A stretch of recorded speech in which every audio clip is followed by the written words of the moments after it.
Fine. Okay, I am Angela Fisher in speech class 100, section 6380, interviewing Miss Harrison, a preschool teacher at Gordon Elementary at Fort Bragg, North Carolina. Miss Harrison, when did you realize you wanted to be a teacher? I think I realized I wanted to be a teacher right around the age of 16. I did a lot of babysitting, and I found out that I was really good with kids, and I liked the results that I got, and I just like children, so I was around 16. Where did you go to school?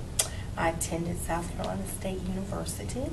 I've attended the University of Georgia and Burnell University. Where did you grow up? I grew up in a small town called Greenwood, South Carolina. The longest street, the longest main street in America. Wow. That's how we're famous. That's pretty cool. How long have you been a teacher? 25 years. And how long have you worked for Dodds? Worked for Dodds for 15 years. Started teaching when I was 21 years old. So have you always worked for Gordon Elementary, or have you been to other Dodds schools? I've been to other Dodds schools. I've had a lovely opportunity of being a teacher at Murray here at Fort Bragg. And I had a great chance living overseas. I worked in Europe, and I taught school in Wiesbaden, Germany, and I taught school in Darmstadt, Germany. I taught kindergarten in Wiesbaden, Germany, and I taught 4 years in Darmstadt, Germany. Okay. Me and my husband was stationed in Vicenza, Italy, so that's interesting. Yes. Yeah. Have you always been a preschool teacher, or have you done other grades? I've had a variety. Preschool is my favorite. I've been in preschool the longest. I've taught kindergarten, so that would be next. I love third grade. Third grade, that was my first love. I've taught fifth grade. So you've always taught elementary? Always elementary. Okay. So what's the best thing about being a teacher or preschool teacher? What makes you love being a preschool teacher? I think when you've taught them what you feel like, what's on their agenda for them to learn, because each child has a different agenda of what they need to learn.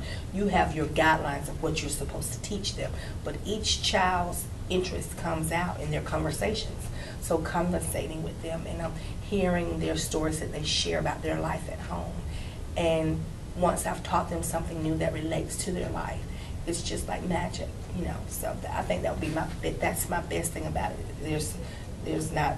There are no 2 days alike. Every day is a different day. There's something new. There's a different challenge every day, and there's a different triumph every day. So, what would you say is the most challenging part of being a preschool teacher?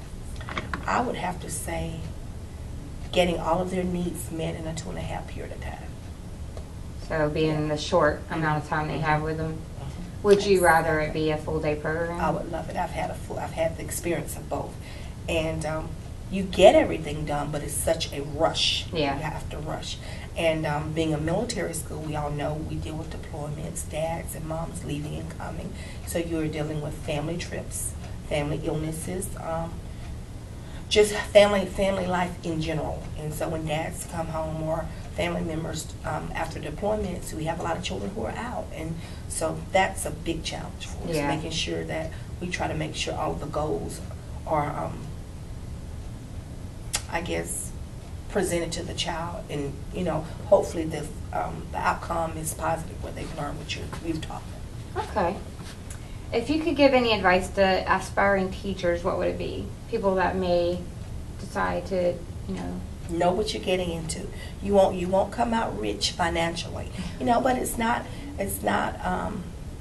a pretty savvy job. You have to be really, really savvy with your income, but the most rewarding thing above everything is seeing them learn, and they come back. When they come back, and they never forget you. And you may not remember their name, but you remember their faces. And being that person that's instrumental in their life, or I wanted to be this person because of you, or knowing that you're caring for them for that a certain amount of time, because you don't know what their life is like when they go home. We hope and pray that it's a positive environment, but if it's not, you have to be that positive force. And making them believe that they can do anything with their books that with the books that you share with them, the stories and, the conversations and the music, allowing them to go anywhere they want to go. Their imagination is endless. You can be anything you want to be. So. Okay. Yeah, that's one of the biggest issues that I have with Jacob is a lot of times at home he'll tell me I can't do this and I can't do that. And I get very frustrated with that because I tell him, you can do anything you put your mind to. Mm-hmm. I don't like the word I can't because it sounds so negative.